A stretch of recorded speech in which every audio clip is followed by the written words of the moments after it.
tribunal, veuillez vous lever. Pour Clément Bergère, c'est une audience chargée.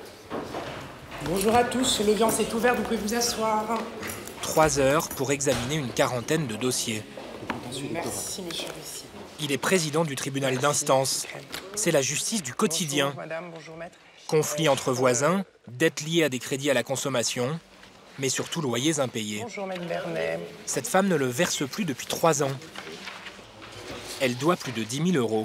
Vous avez la commission départementale d'aide au logement. Si elle ne rembourse pas, elle peut être expulsée. Auprès de la C'est ce que demande son propriétaire par le biais d'une Quand vous prenez avocate. ma décision, vous pouvez tout à fait vous rapprocher. Est-ce que vous reconnaissez la dette de loyer d'un peu plus de 10 000 euros? Il n'y a pas de difficulté par rapport à ça?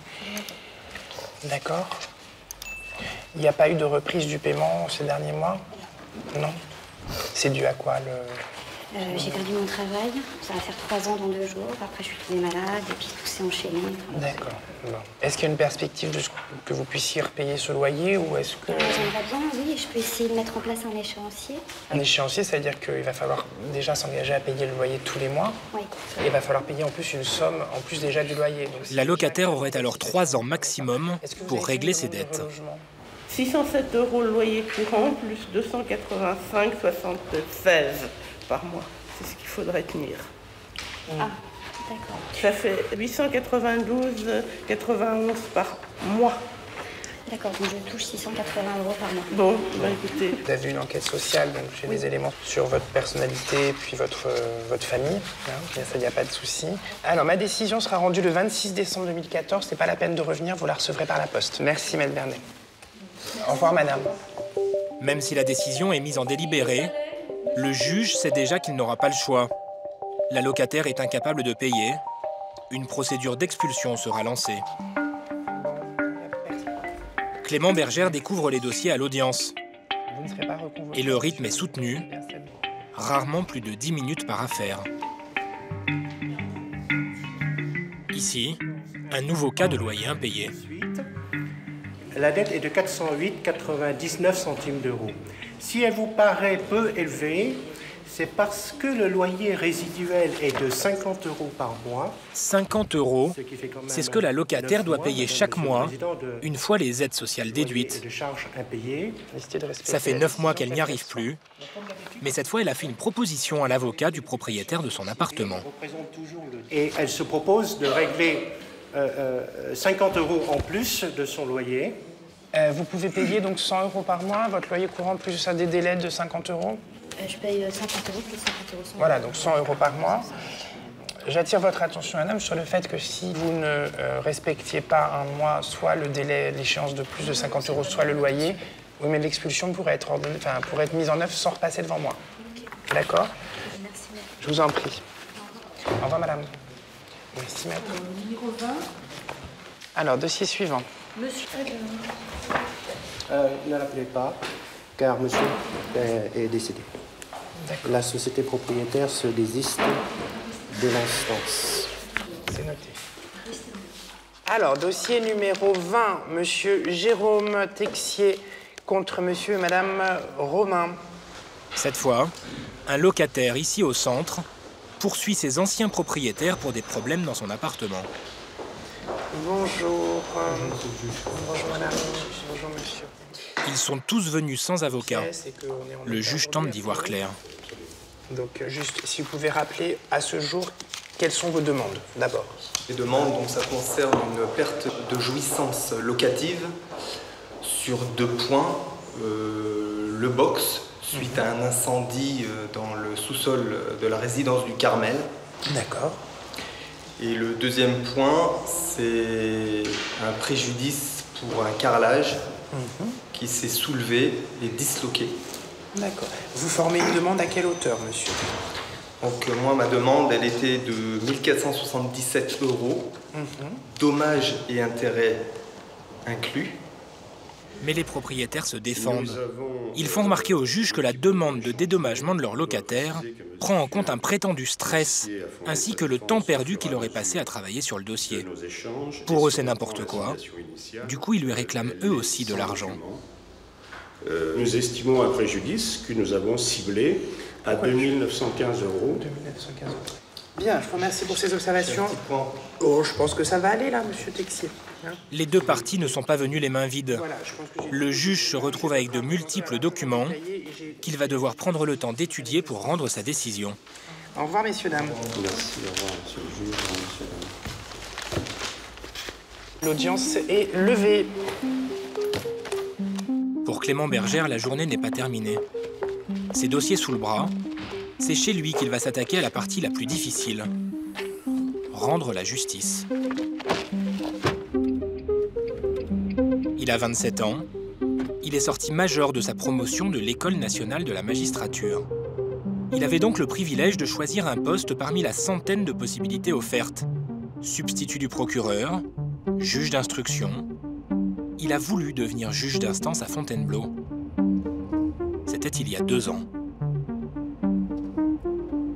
Au départ, c'était plutôt un rêve d'enfant parce que j'avais dans mon entourage certains magistrats et que j'ai eu l'occasion de découvrir ce métier assez jeune. Et puis c'est un métier qui est au croisé entre vraiment la théorie du droit, le juridique, la technique, et puis l'humain et le social, vraiment. À certains moments, c'est même quasiment plus social que juridique. En début de carrière, il gagne 2500 € net par mois.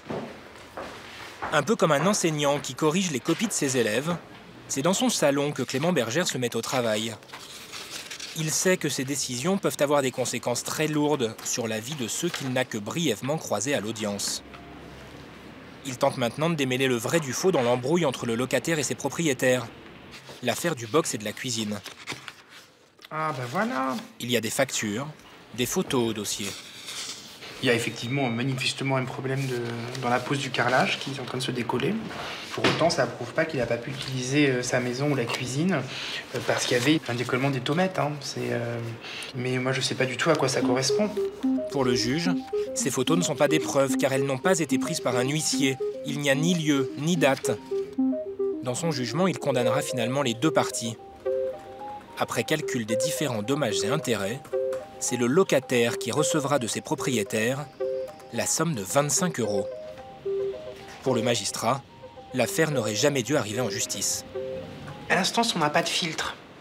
Il n'y a pas de filtre, on peut saisir le juge en téléchargeant un formulaire sur Internet et on est convoqué à l'audience. Mais c'est vrai que du coup, comme il n'y a pas de filtre, comme il n'y a pas forcément d'avocat obligatoire, parfois, juridiquement, ça ne tient pas du tout, ou on est sur quelque chose de très farfelu, ou il y a une procédure qui existe et qui n'a pas du tout été respectée. Pour la quarantaine de dossiers traités à l'audience, Clément Bergère peut mettre jusqu'à 3 jours pour rédiger ses jugements.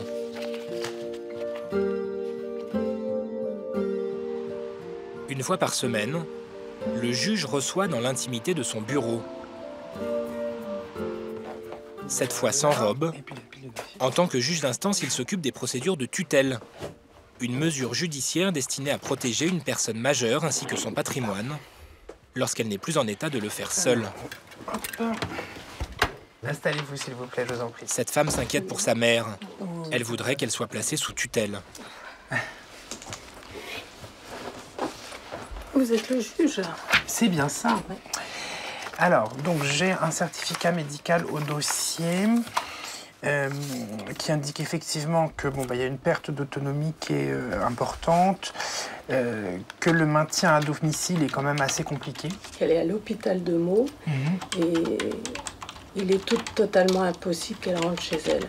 Au regard de ce qu'il explique, ça paraît complètement impossible que votre maman retourne chez elle parce que ça la mettrait vraiment... Sa mère s'est fracturé la hanche à 2 reprises. Elle ne peut plus vivre seule et va devoir être placée en maison de retraite. Il y en aura pour 3 000 € par mois. Bien présente.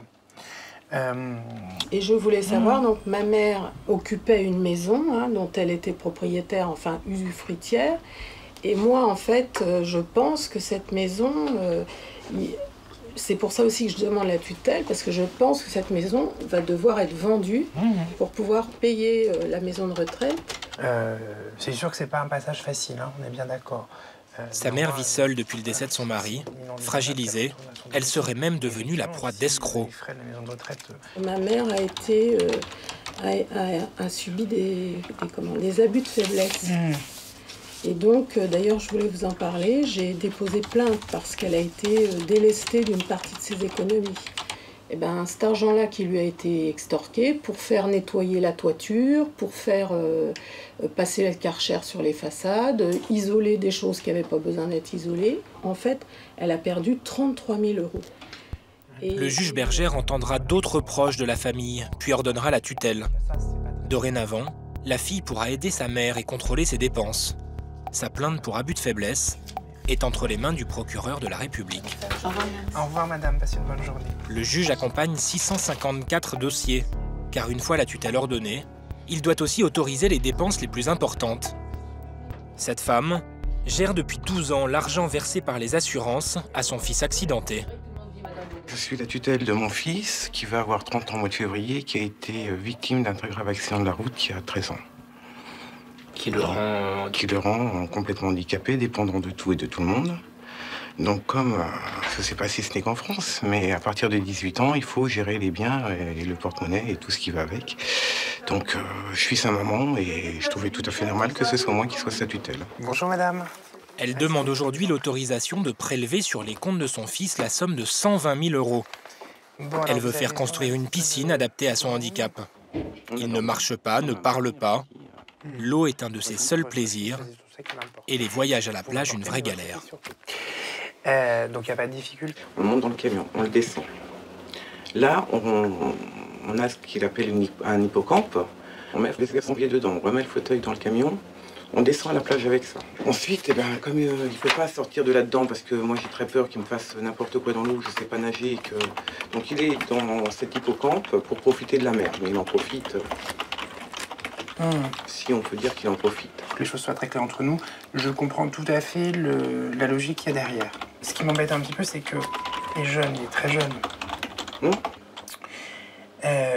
Qu'il faut quand même penser à un avenir que je lui souhaite le plus long possible.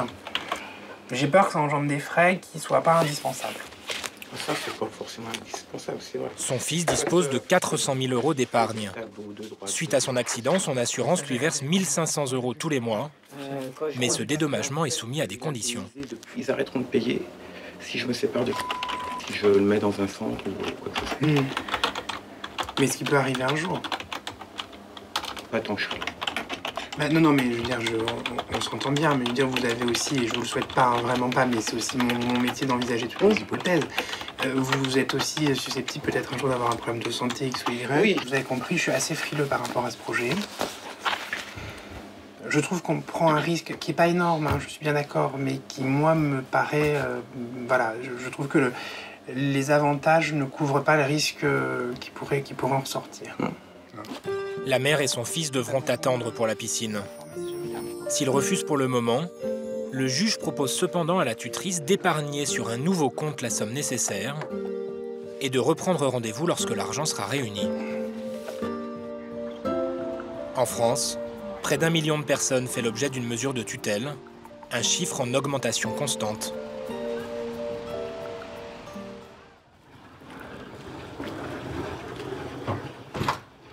Françoise Cano est une des 4 greffières de Clément Bergère. Dans sa valise, elle transporte ce matin-là les dossiers de personnes déjà condamnées à rembourser des dettes et qui vont maintenant négocier les modalités de paiement.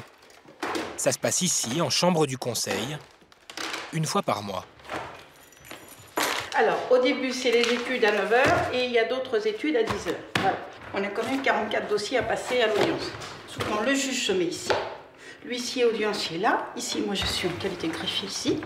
Voilà, je mets ma petite chaise à pour avec mes dossiers quand ils sont terminés. Alors, les 2 petites machines à calculer, parce qu'on est obligé de faire quand même des petits calculs de temps en temps.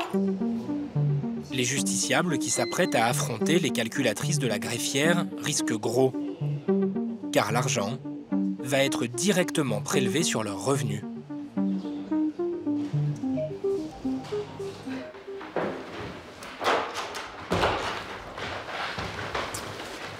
Alors, est-ce que je peux avoir le rôle? Oui, tout à fait. Alors, pour le mois de janvier, on a 17 affaires. Hein. Il faudra... Bonjour, maître, vous allez bien? Asseyez-vous, voilà. Ça va? Ça va très bien. Vous allez bien? Voilà. Bonjour, monsieur. À gauche, un huissier. C'est la représentante des créanciers. Bonjour, maître. À droite, Le premier convoqué de la journée, il est venu avec un avocat, ce qui est rare dans ce type d'audience. Géronimo avec un J de Jérôme.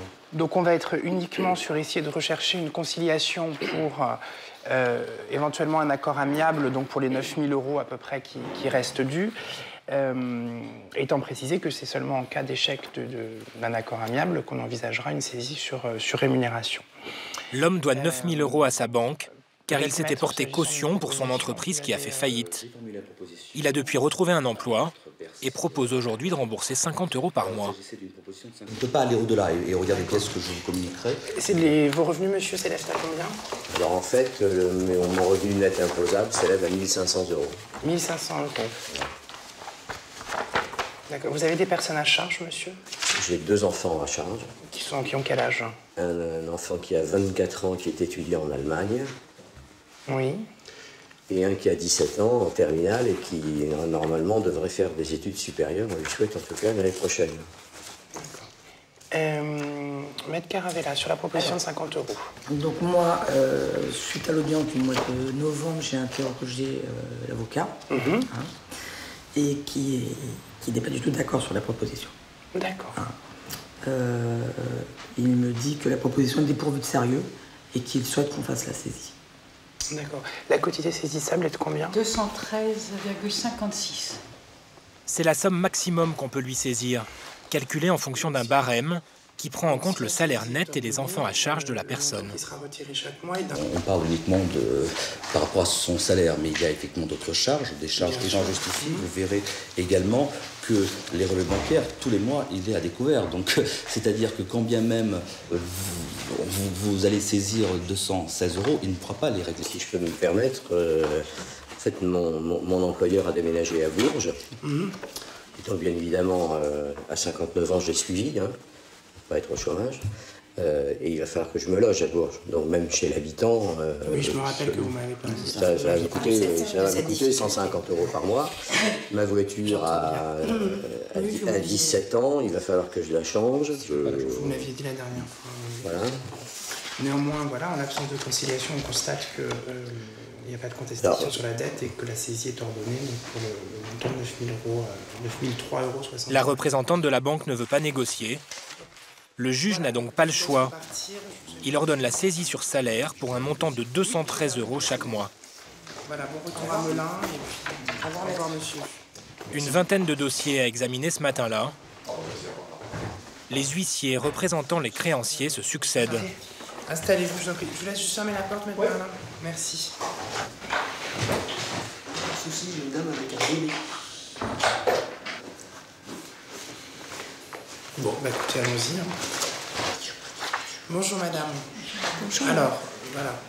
Alors, j'accepte à titre tout à fait exceptionnel la présence de votre bébé dans cette pièce. Si vous êtes amené à revenir dans un palais de justice, sachez que c'est vraiment pas un endroit pour les enfants. D'accord. C'est que là, j'ai trouvé personne. J'entends bien madame, mais même tout petit, un enfant, ça comprend ce qui se passe. Ça laisse pas forcément des bons souvenirs aux enfants. Cette jeune femme a été condamnée à rembourser à sa banque la somme de 7 000 €. Vous travaillez donc... Le montant de son découvert. C'est ça. Quels sont vos revenus, madame? Je suis à 1003, enfin 1002 et quelques, même presque 1003. D'accord. Vous avez au moins un enfant à charge? Il y en a d'autres? Non. Non, vous n'avez qu'un enfant. 155 €. Donc si on ordonne une saisie sur votre salaire, votre employeur retire à chaque mois la somme de 155 €. Ouais. Est-ce que vous pourriez faire une proposition qui soit peut-être un petit peu moins importante, de façon à ce que ça ne grève pas trop votre budget, mais qui soit quand même suffisamment importante pour que Crédit Agricole puisse récupérer l'argent qui vous a été prêté, en fait? Moi, je voulais savoir, ça serait combien le minimum? Maître Silcré, la négociation serait possible à partir de quel? Le compte débiteur remonte déjà à très très longtemps. Oui. Avant le bébé. Oui. Et avant votre nouvelle situation, parce qu'avant vous étiez deux. Hein, comment ça? Bah, vous étiez avec un monsieur. Oui. D'ailleurs, d'où la dette. D'où la dette, oui. Bah, je préfère qu'on se mette d'accord sur une somme qui serait moins que je donnerais que 150 € que je ne pourrais pas donner. Qu'est-ce que vous pourriez donner? Bah, si on peut descendre au moins de 50 €. Si je peux, je donnerais 150 €, mais je préfère qu'on se fixe sur une... Mais l'huissier ne s'arrête pas là. Pour obtenir un peu plus, elle veut tout savoir. Vous êtes toujours chez vos parents? Non, j'habite chez mon copain. La situation est nouvelle. Donc vous êtes chez un compagnon. Oui. Et le compagnon travaille? Oui. Et le papa, c'est le papa ou... C'est le papa. C'est le papa. On va couper la part en deux, peut-être faire 120 quand même, parce que c'est... 120 €. J'attire votre attention, madame, sur le fait que cet accord, il faut absolument le respecter, parce que si vous ne le respectez pas, une saisie sera automatiquement ordonnée sur votre salaire. Et votre employeur retirera pour le coup 155 €. Donc c'est mieux si ça se passe à l'amiable. Hein. Un accord est conclu dans 9 cas sur 10. Bon, vous avez un bébé très sage. Hein. Bonne journée. Au revoir, madame. Passez une bonne journée.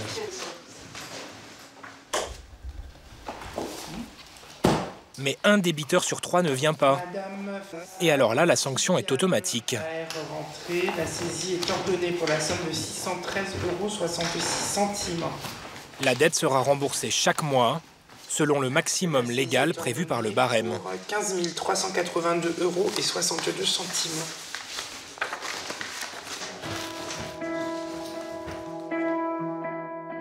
Il y a des audiences encore plus difficiles, des parcours de vie encore plus chaotiques. Les personnes convoquées pour les affaires de surendettement. Alors, le dossier numéro 19, madame... monsieur... Contre AXA Assurance, Abeille Aviva, AGF, CGMA, Cofidis, FSL, LCL, Orange, Poéo, Procilia, SOR, SIP de Montreux, SOG Financement, Trésorerie de Montreux, Trésorerie de Seine-et-Marne-Amande, 3 Moulins Habitat, Vauban Humanis et Vipala Service. Ces justiciables cumulent les dettes. Crédit à la consommation, loyer, impôts, électricité. Ils ne s'en sortent plus. C'est le cas de cette femme. Elle ne touche que 770 € de pension d'invalidité et doit rembourser 17 000 €. La commission de surendettement de la Banque de France a refusé d'effacer ses dettes ou même de les lui échelonner. Elle a fait appel. D'accord, donc vous souhaitez... Moi, ce que j'aurais aimé, parce que vous voyez... C'est que la commission de surendettement reprenne votre dossier et refasse un plan. Oui. C'est ça? Oui, parce que bon, mes impôts sur le revenu 2012, en fin de compte, ils ont été retirés sur le salaire de mon mari. Impôts sur le revenu et impôts locaux. Et là, bon, comme tout le monde, j'ai reçu ma feuille d'impôt encore là. Et j'ai encore rien versé. Vous voyez. D'accord. Je voulais vous dire, parce que j'ai encore un enfant à la maison, mais bon, il a 26 ans. Il touche le RSA, le RSA depuis le mois de novembre. Mais jusqu'à maintenant, il avait trouvé des petits boulots. Et depuis 2010, il n'avait pas droit au chômage parce qu'il n'avait pas ses heures de travail. Et il avait une voiture, et je l'ai quand même aidé à payer son crédit voiture. Et là, maintenant, il touche le RSA, donc ça va, il a presque fait... oui, mais madame, vous voyez, il y a un moment donné, c'est bien d'être une bonne... Non, mais c'est bien de me le dire, mais voyez, c'est bien d'être une bonne mère, il n'y a pas de souci. Votre fils, il a 26 ans, il a 2 bras, 2 jambes. Hein, donc il peut peut-être travailler. Vous voyez, vous êtes dans une situation financière précaire. C'est vrai que je ne sais pas tout... Qu'il y ait de la solidarité familiale, c'est une chose, mais enfin, vous l'hébergez déjà, je suppose, gratuitement. Ah bah oui, il est à la maison. Voilà, il ne vous paye pas de loyer. On est d'accord. Vous le nourrissez vraisemblablement. Vous faites les courses. Il vous donne de l'argent pour les courses? Non. Alors peut-être que sa voiture, il peut se la payer tout seul, et s'il peut pas, il n'a plus de voiture. Et puis il a le RSA. Oui, mais voyez, madame, le problème, c'est que vous êtes en difficulté, vous n'avez pas payé vos impôts. Bah oui, donc entre payer ses propres impôts ou payer la voiture de son fils, il y a un moment donné dans la vie, il faut faire des choix. Hein, à la fin du mois, il vous reste moins d'argent que votre fils. Donc allez lui payer sa voiture, voyez, après c'est votre choix de vie, hein. Moi je vais pas vous... Non, mais je sais bien que j'ai... je vais pas vous envoyer en prison parce que vous aidez votre fils, on est bien d'accord. Mais il y a un moment donné, bon... Ok. Hein, faut arriver à vous en sortir, vous, et c'est comme ça que vous pourrez aider votre entourage. Mais... Le juge Bergère mettra 1 mois à rendre sa décision. Il peut forcer la commission de surendettement à ouvrir une procédure pour effacer partiellement ou même totalement ce que doit cette femme. Dossier numéro 5, monsieur... En 2014, Clément Bergère a traité à Fontainebleau 200 affaires de surendettement. Dans cette justice du quotidien, il doit gérer au total près de 3500 dossiers par an. Mais elle n'en tient pas compte puisque... Vous éteignez vos... Tu mets 3 heures à défaire 2 vis. On a fini ce qui était le plus chiant à faire en fait. Bah, comme d'hab. Ils ont construit leur maison à 4 mains, petit à petit. Jérémy est charpentier. Aurélie travaille dans la logistique automobile. Ça va, t'arrives à l'enlever? Ils habitent à la campagne, près de Châtellerault. A priori, ils ont tout pour être heureux. T'entends le bruit? J'en peux plus, moi. Sauf qu'ils ont comme voisine, à 170 mètres de chez eux, l'autoroute A10. C'est la plus longue autoroute de France. Elle relie Paris à Bordeaux. 75 000 véhicules en moyenne passent chaque jour devant leur maison, dont 20% de camions. Une pollution sonore qui leur gâche la vie. On a acheté ce terrain il y a 10 ans. Elle était nettement moins bruyante, vraiment. Aujourd'hui, à l'oreille, on a le sentiment qu'elle est multipliée par 2. Avant, c'était un petit bruit lointain. On la voyait, on se disait, bon, c'est rigolo, on la voit, mais on ne l'entend presque pas. Bon, bah, aujourd'hui, on comprend que c'était une erreur. Et les années passent, le trafic s'accentue. C'est un brouhaha permanent. On n'a jamais un moment de calme, on n'entend pas un seul oiseau chanter. On est à la campagne. On le savait quand on a acheté le terrain, mais c'était pas rendu au niveau que c'est rendu, quoi. Comme eux, 9 millions de Français souffrent de nuisances sonores. 3 fois sur 4, elles sont liées aux infrastructures routières. Le jeune couple profite rarement de son jardin. Impossible aussi de laisser les fenêtres ouvertes en été. Ils ont même dû investir 1 000 € dans des vitres anti-bruit pour leur chambre. Mais même atténué, le trafic perturbe encore le sommeil de Jérémy. Alors face à son ennemi, qui le harcèle la nuit, il a caché une arme près de son oreiller. Alors c'est quoi ça? Bah, c'est des boules caisses. Et du coup, j'ai le stock parce que moi, j'ai le sommeil sensible et l'autoroute me dérange toute la nuit en permanence. Les bâches qui claquent des camions, clac, clac, clac, clac, ça n'arrête pas. Puis il n'y a jamais un bruit identique. Ils vont rouler sur les bandes vibrantes sur les côtés. Enfin, les poids lourds, ça fait un bruit monstre. Ça nous fait même trembler un petit peu la maison. Donc voilà. La problématique, c'est que j'ai des enfants qu'il faudrait que j'entende forcément la nuit. Mais vu que j'ai les boules caisses pour me reposer, heureusement qu'Audrey a le sommeil léger. Parce que du coup, elle entend les enfants, elle me dit faut aller les voir, ou elle se réveille, peu importe. Mais moi, j'entends rien avec les boules caisses, quoi. Difficile pour Audrey et Jérémy de déménager. Ils sont propriétaires. Alors ils se battent aujourd'hui pour obtenir de Vinci des murs et du bitume anti-bruit devant chez eux. Mais la société qui gère la portion d'autoroute a d'autres priorités. Élargir à 2 fois 3 voies pour fluidifier le trafic. De quoi rendre Audrey nostalgique du premier confinement. C'est vraiment le moment où on a eu le sentiment de profiter de notre maison et d'avoir une sérénité. Il y avait très peu de trafic sur l'autoroute parce que tout le monde était à l'arrêt. Les sociétés de transport ne travaillaient pas ou peu. Les gens étaient confinés chez eux, donc il y avait peu d'automobiles aussi sur la route. Du coup, on pouvait lire un livre dehors sans difficulté. Demain, on nous reconfine. C'est le bonheur. Avec le Covid, le rapport au bruit a changé. Pour Audrey, le confinement a été comme une douce parenthèse feutrée. Pour d'autres, les nuisances sonores se sont accentuées avec la crise sanitaire. Donc c'est celui-là à gauche? On va traverser là. On traverse. Ali et son équipe font partie d'une brigade anti-bruit unique en France. Une société de sécurité privée créée par un groupement de bailleurs sociaux parisiens. 101.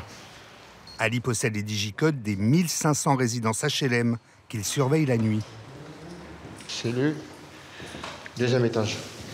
Il est tard. Un voisin s'est plaint de tapage nocturne. Ali doit d'abord constater le bruit avant de frapper à la porte.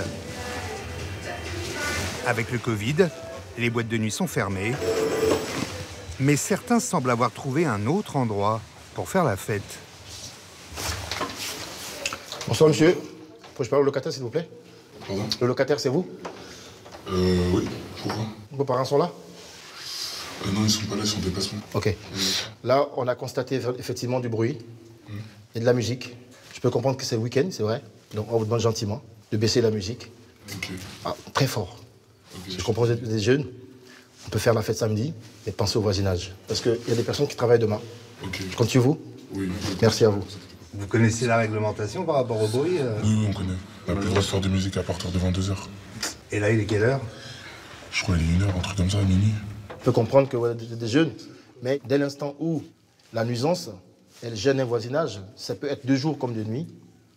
Dès qu'il y a un plaignant, automatiquement, il faut le stopper. En tout cas, merci beaucoup pour la coopération. Bon, là, franchement, ils ont été sympas, parce que d'habitude, des petits jeunes sont souvent sous l'effet de l'alcool, des stupes, quelquefois, ou même l'azote. Dès qu'ils voient dans le petit truc, sur le GPS, on n'ouvre pas. Ali et ses collègues ne sont pas encore assermentés pour verbaliser. Ils devraient l'être cette année. L'amende peut aller jusqu'à 180 €. Il était ici Golf 11. Ah oui, Golf 11. Pour les faits d'intervention... En une nuit, les agents de la brigade réalisent plus de 200 interventions. On est confronté à des logements qui ne sont pas en... comment vous dire ça? C'est du placo. Voilà, c'est du placo. Et donc, les éclats de voix, ça peut être gênant. Des enfants qui marchent la nuit, qui courent la nuit, ça peut être gênant.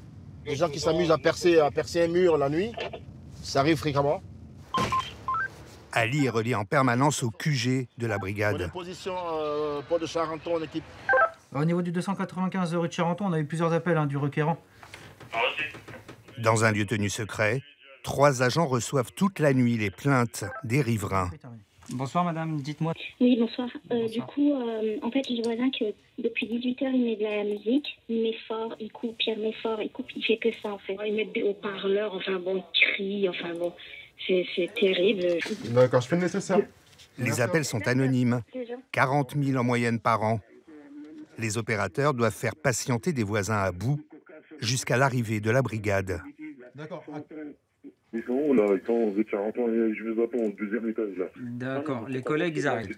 Ils sont côté Erard, ils arrivent côté... C'est quand même excusez, je m'en bats les couilles, je veux le défoncer. Non monsieur, vous inquiétez pas, nous... Ça arrive. Il est mécontent, il raccroche. Bon, il a envie d'aller régler ses soucis de nuisance avec son voisin lui-même. On essaye de... Bon, on n'est pas non plus là pour leur dire ce qu'ils doivent faire, mais on essaye de les raisonner. Leurs interventions liées au bruit ont augmenté de 30% en un an. Le Covid et le télétravail sont passés par là. Les gens, je pense, le fait qu'il y ait eu le confinement, il y a eu beaucoup de nuisances à l'intérieur des logements, beaucoup de regroupements dans les logements. Du coup, c'est vrai qu'ils en ont peut-être un petit peu marre du bruit. Voilà. La porte est ouverte. Sur le terrain, c'est bon. Ali tombe parfois sur de curieuses nuisances. Bonsoir madame. C'est vous qui avez appelé? Oui, depuis hier, j'ai rien dit, mais ce soir on n'en peut plus quoi. L'heure qu'il est là, c'est pas possible. D'accord. En plus, j'ai un enfant avec moi. Cette riveraine en colère a appelé pour des bruits de machine à laver qui tournent la nuit. Elle a commencé depuis 19h jusqu'à maintenant. Il est quelle heure là? Il est presque 1h30 du matin. Sinon, ça résonne beaucoup. Hein. Oui, bonsoir madame. À l'étage, ambiance hammam. Et surprise, le bruit ne vient pas du tout d'un lave-linge. Le bruit, c'était le jacuzzi en fait. Le jacuzzi. Vous voyez, le moteur, vous voyez, oui, là c'est silence. Les bulles. Donc ça fait bou bou bou bou bou bou. Vous pouvez nous le brancher là, le jacuzzi, pour voir le bruit du moteur? Un jacuzzi de jardin gonflable. Ça fait ça en fait, le bruit. Moi, j'en ai pas. Wilda, 39 ans, l'a loué sur Internet 100 € pour sa soirée d'anniversaire. Bruit inclus. Pas de quoi apaiser les relations déjà très tendues avec sa voisine du dessous. La façon qu'elle a parlé avec moi, je l'ai envoyé chier, quoi. J'ai envoyé chier parce que, bon, il y a une façon de venir aussi vers les gens. Et c'est le 25, elle est venue pareil. J'ai mon fils qui a 4 ans, qui jouait avec ses nouveaux cadeaux qu'il a eu pour Noël. Oui, mais excusez-moi, le petit, il a 4 ans, sérieux, je vais lui dire, non, t'as pas le droit d'ouvrir tes cadeaux parce que c'est pas normal. Faut arrêter. Elle a besoin de se reposer, il y a des maisons de retraite. Non, mais je suis désolée, il faut communiquer. Mais je sais pas, il y a une façon de venir, quoi. Elle a ses mômes en bas de ses enfants qui font du bruit. Moi, je dis que dalle. Soyez un peu indulgent quand même, comprenez le voisinage, même s'ils viennent avec un propos un peu dur, comprenez qu'à des moments donnés, bon, là, c'est à vous, je suis tempéré un tout petit peu, qu'elle comprenne, d'accord? On compte sur vous et merci encore pour ce soir, d'accord? Bonne soirée, merci. Du jamais vu pour Ali, en 10 ans de carrière à la brigade. Outre le bruit, le poids du jacuzzi aurait pu faire s'effondrer le plancher. Son bain de minuit risque de coûter cher à cette locataire. Elle a été convoquée par le bailleur social avec menace d'expulsion en cas de récidive. Du bruit à tous les étages. Sans compter les embouteillages, le métro et les trains, une récente étude a montré que Paris était la pire ville d'Europe en termes de pollution sonore. Mais fuir à la campagne n'est pas toujours un gage de tranquillité. En milieu rural, certains bruits sèment aussi la discorde. Comme à Fontaine, petit bourg de 612 âmes dans le territoire de Belfort. Chaque matin, Laetitia, 41 ans, allez les titis, vendeuse à domicile, on dit bonjour, on pourrait chanter, hein. Donne à manger à ses animaux de compagnie préférés, des poules et surtout 2 coqs nains de 2 ans et demi. C'est celui-là, le gros pépère, là, qui a la petite crête. Et ça, c'est ses 3 poules. Il a de la chance, il a 3 nanas. Il y en a d'autres de l'autre côté. Alors, les 2 jeunes filles et monsieur. Tous les jeudis, petit déjeuner de luxe. Un bouillon de pain frais maison. Je leur en donne quoi? Allez, 1 fois par semaine, sinon ça les fait gonfler. Pour qu'ils gardent la forme puis qu'ils soient pas malades. Un petit peu de vitamines, bah, comme nous, quoi. Petit. Les gallinacés de Laetitia, on n'en trouve pas partout. Ce sont des coqs d'ornement, des bêtes à concours. Elle a fait venir les œufs de Hollande. De la race Pékin, ces coqs coûtent jusqu'à 50 €. 5 fois plus qu'un coq de basse-cour. Oui, t'es pas content, hein? À ce prix-là, ils ont droit à des soins de beauté à base de vaseline. Alors, on va lui en mettre un petit peu sur la crête aussi. Ça évite que la crête, elle gèle en hiver. Je le lubrifie. Un joli plumage, mais un ramage qui provoque l'ire des voisins.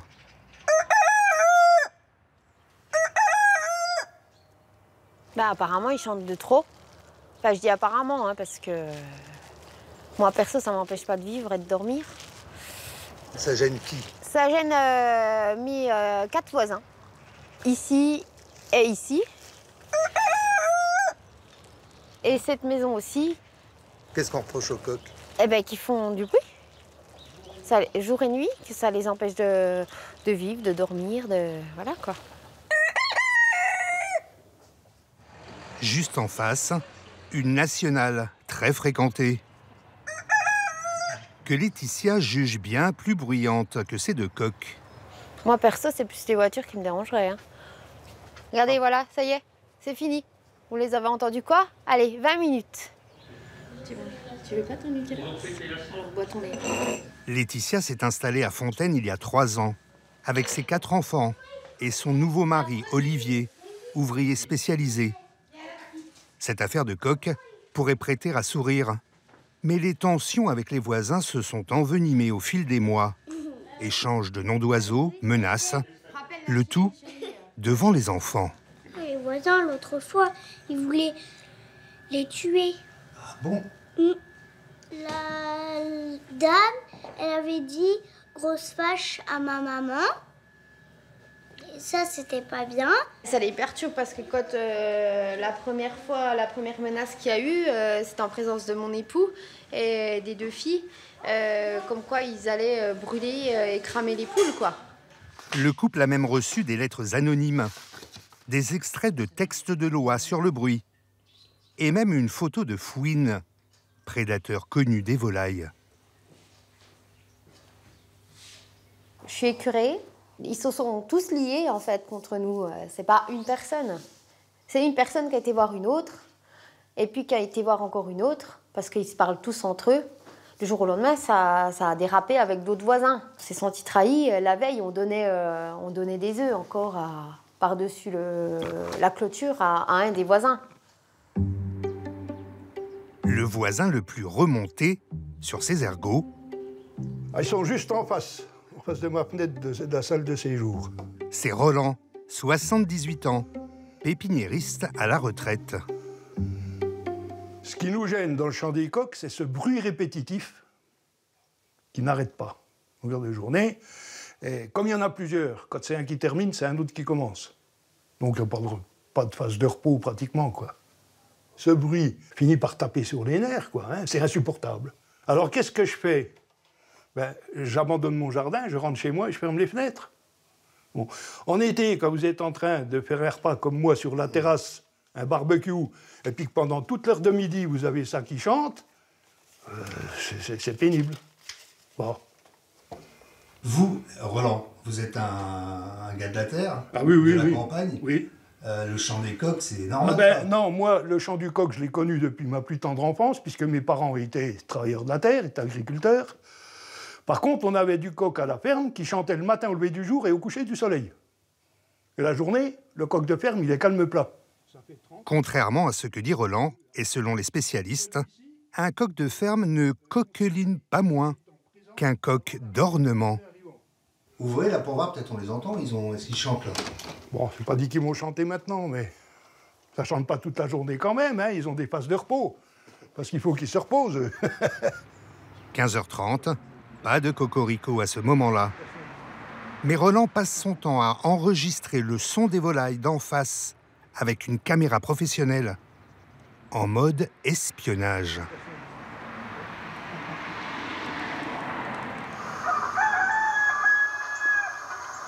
Alors ça, c'est les coqs pendant l'heure de midi. Alors entre 12h18 et 13h29, j'ai fait 6 enregistrements différents. Ça vient tous les combien là? Entre 5 et 30 secondes. C'est pénible. D'ailleurs, je vais le dire au maire, hein, je lui ai dit, s'il ne fait pas quelque chose maintenant, prendre un arrêté pour interdire ça, que moi j'achète une sirène, et puis ils vont l'entendre jusqu'au bout du village. Hein. Chaque fois qu'il y a un coq qui chantera, je mettrai la sirène en route. Vous voyez où on va. Avec 4 autres voisins, Roland demande à ce que Laetitia et Olivier se séparent de leurs coqs, en les vendant ou en les envoyant dans une ferme. Une tentative de conciliation a eu lieu avec le maire en septembre dernier, en vain. Laetitia et Olivier ont baptisé leurs 2 gallinacés les Potamoris, en référence à ce coq de l'île d'Oléron, lui aussi bruyant, qui avait défrayé la chronique il y a 3 ans. La justice avait débouté les plaignants. Aujourd'hui, le couple mobilise ses troupes. Pétition en ligne, 40 000 signatures récoltées en 5 mois et distribution d'autocollants dans la région. Bonjour. Bonjour. Est-ce que vous avez entendu parler de nous? Oui, j'ai entendu parler du coq. Est-ce que vous accepteriez de nous soutenir? Vous, non, mais votre coq, oui. Oh, d'accord, il n'y a pas de souci, il est en photo là. Sur la boîte aux lettres, ça fait c'est du je suis pas de Fontaine. Hein, mais c'est pas grave. On a des autocollants qui sont partis à Narbonne et en Corse. C'est la nature. Un coq chante tous les jours. On va pas lui mettre une horloge ou un calendrier pour lui dire tu chantes que le samedi et puis le dimanche, quoi. Mais bon, malheureusement, on est dans une société de gens qui ne supportent plus rien, qui ne savent plus donner la valeur des choses, la valeur de la convivialité, du vivre ensemble. Et ça, c'est dû à quoi? Mais c'est dû que les gens, ils deviennent de plus en plus cons. Les gens, ils deviennent de plus en plus intolérants. Longue vie à votre coq. Merci. Roland, le voisin excédé, n'exclut pas d'assigner en justice Laetitia et Olivier. Donc ça, vous pouvez le coller à votre boîte aux lettres éventuellement. Eux s'estiment dans leur bon droit. Ils évoquent la nouvelle loi de janvier 2021 sur le patrimoine sensoriel des campagnes. Elle protège le chant des coqs, l'odeur du purin ou encore le son des cloches des églises. Mais le monde rural se couvre aujourd'hui de nouveaux bruits qui n'ont rien de séculaire. Dans le bocage normand, sur la petite commune d'Échauffour, 740 âmes, il souffle comme un vent de colère à cause de ces 5 éoliennes.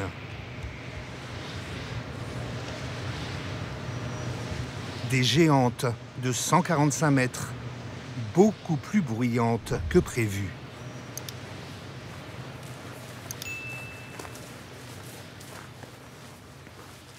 On va voir les ânes, mon cœur. Mon bébé. Michel, Aurélie et leur petit Mati de 2 ans habitent à 700 mètres. Ce jour-là, il y a peu de vent. Dans leur jardin, les machines ne choquent pas l'oreille. Mais depuis 2 ans qu'elles sont en service, les pales des éoliennes ont fini par tourner dans leur tête. Le bruit impulsionnel de l'éolienne, c'est wouf, wouf, wouf, wouf. Et on compare ça rapidement à l'idée qu'on se fait de la torture chinoise et du goutte à goutte. On peut se détourner d'un paysage, mais le bruit, lui, il est partout. Aurélie et Michel sont consultants dans la restauration. En 2011, ils quittent la région parisienne pour acheter 400 000 € cet ancien couvent, début 19e. Il abritait une congrégation de bonnes sœurs. Un dédale de 60 pièces, dont 38 chambres. Et ici, c'était la chambre de Sœur Minos. Ils avaient prévu 350 000 € de travaux pour le transformer en chambre d'hôte de luxe, avec spa et restaurant bio. Mais depuis les premières nuisances, leur projet est tombé à l'eau. Aurélie et Michel se battent au sein d'un collectif d'une 20aine de riverains. Ils ont déposé plusieurs recours et obtenu l'an dernier une première victoire.